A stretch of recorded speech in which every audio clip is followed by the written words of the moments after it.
Hello, magandang hapon sa inyong lahat.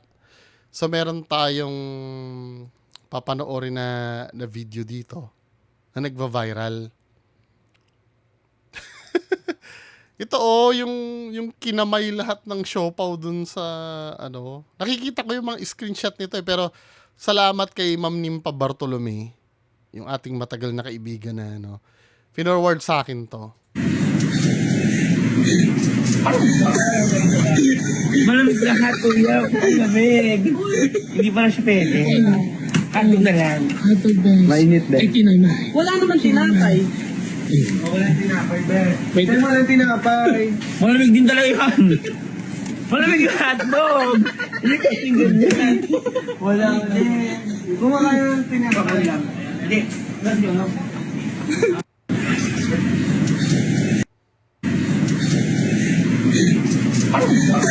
Baboy no? Ito wait lang. Hindi ito usapin ng kasarian kasi syempre nakikita naman natin, miyembro ng LGBTQ yung gumagawa ng ganyan. Pero sometimes kasi, pag naging kontrobersiya na to, feeling na naman ng mga miyembro ng LGBTQ na yung kasarian ang tinitira. Hindi po. Actually, meron na ako napanood before na sa 7-Eleven din, ano, ang gumagawa din ng ganyan ay hindi naman bading, straight naman. I mean, lahat naman ng uri ng kasarian ng tao ay prone gumawa ng kababuyan na ganyan. Ito, ang kukondinahin lang natin yung ano, yung action na ginawa niya. Kasi baka mamaya sabihin na naman, homophobic, etc. Hindi, 'di ba? Wag kayo masasanay na ganon. Kasi sometimes yan na lang ang ano yan na lang ang palusot Galit na naman porket LGBT, hindi. Dun sa ginawa. Anyway, yung ganyan hindi ko naiintindihan ba't may mga tao kailangan gumawa ng ganyan. Hindi ako naniniwala na hindi mo alam na mali yung ginagawa mo. Tapos binidyo nyo pa, I'm so sure kaya kayo natatawa dahil alam nyo na kakaiba yung ginawa nyo at mali. Sa pagkakalam ko, miyembro pa daw yata ng parang SK ba? Anyway, panoorin natin yung news tungkol dito. Na news to sa 24 oras. So ito yung kay Sir Emil Sumangil. Emil Rasibo. So play natin. For the content. Kaya pinagawakan ng isang SK chairman ang mga panindang siopaw sabi ko at na nga, hotdog. SK chairman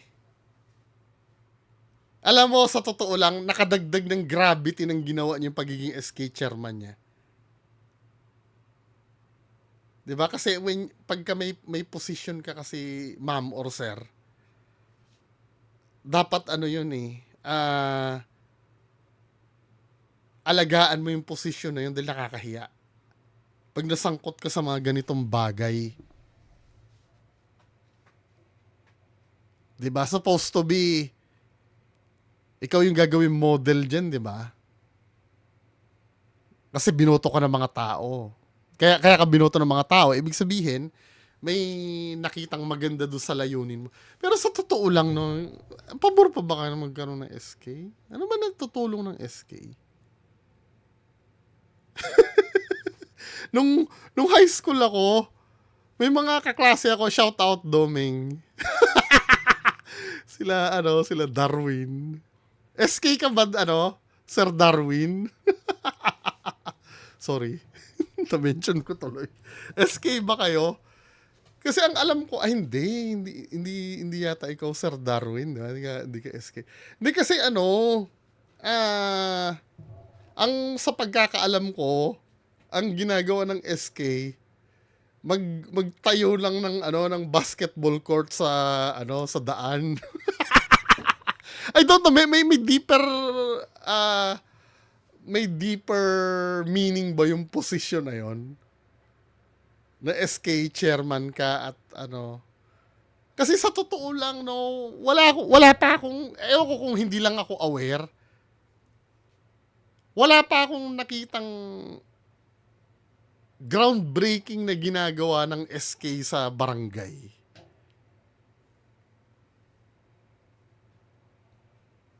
Ewan ko lang, hindi lang siguro ako aware, no?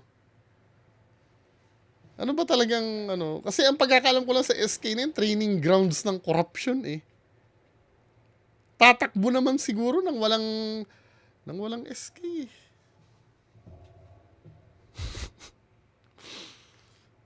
Di ba? Naalala niyo yung nagbakasyon pa yung mga yan sa sa Thailand. Laki ng ginastos doon na ano ba? Tapos ang ginagawa lang pala doon sumakay sa elepante. Pero correct me if I'm wrong willing po ako. Ano ba, baka may mga miyembro ng SK dyan na may makabuluhan namang ginagawa. Kasi na-stereotype ko na kasi, dahil sa totoo lang, wala pa akong nakitang mga miyembro ng SK na talaga may kabuluhan ng ginagawa, to be honest. Kung ignorante man ako, at hindi ko alam ang sinasabi ko, prove me wrong. Baka naman meron kayong, baka naman sa lugar nyo, no? Effective yung SK. Diba? Baliban sa magkaroon ng iPhone.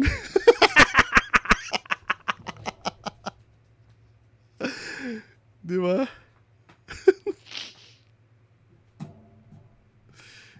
Anyway. Nakita ko, dito nga lang sa lugar namin minsan pumunta ako ng barangay, nandun yung SK, naka iPhone 17 Pro Max Di ba naman baka naman malay mo may legitimate na business naman Kaya nakabili ng iPhone. Anyway, pagpatuloy ka natin to, ano ba nangyari dito na wala na tayo? For the content, kaya pinagawakan ng isang SK chairman ang mga panindang siopaw at hotdog sa isang convenience store. Binatikos tuloy siya ng mga nakapanood ng vlog. Ang paliwanag ng SK chairman sa pagtutok ni Mav Gonzalez. Malamig na hotdog yan. Malamig.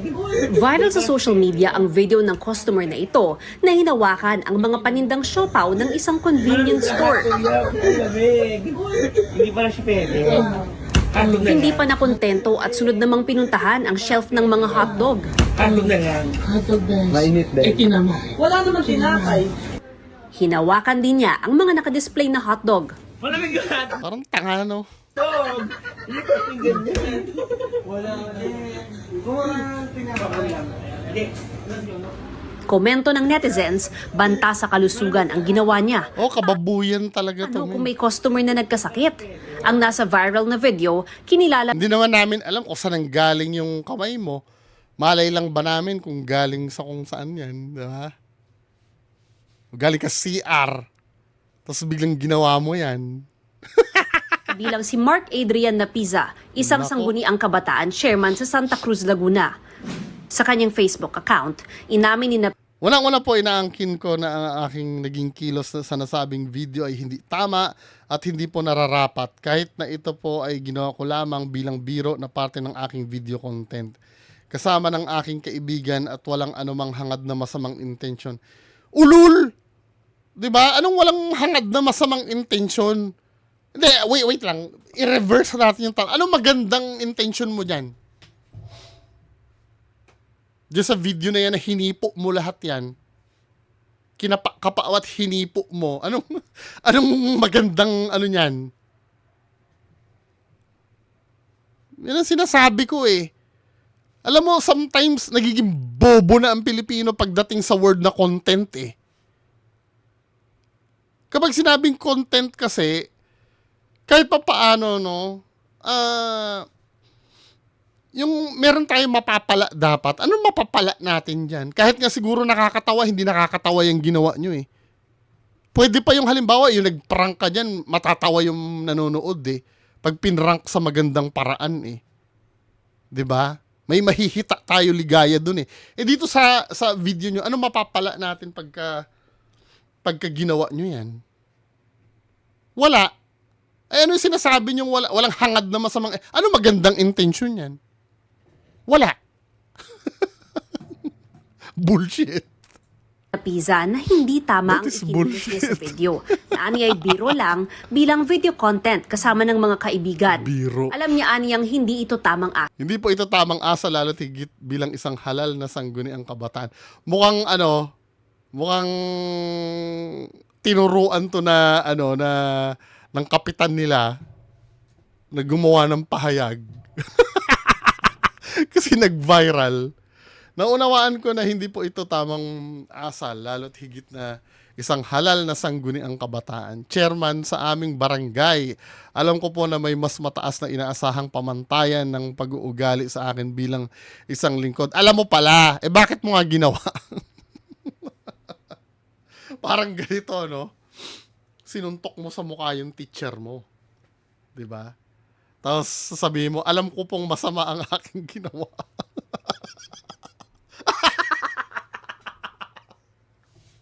Bullshit.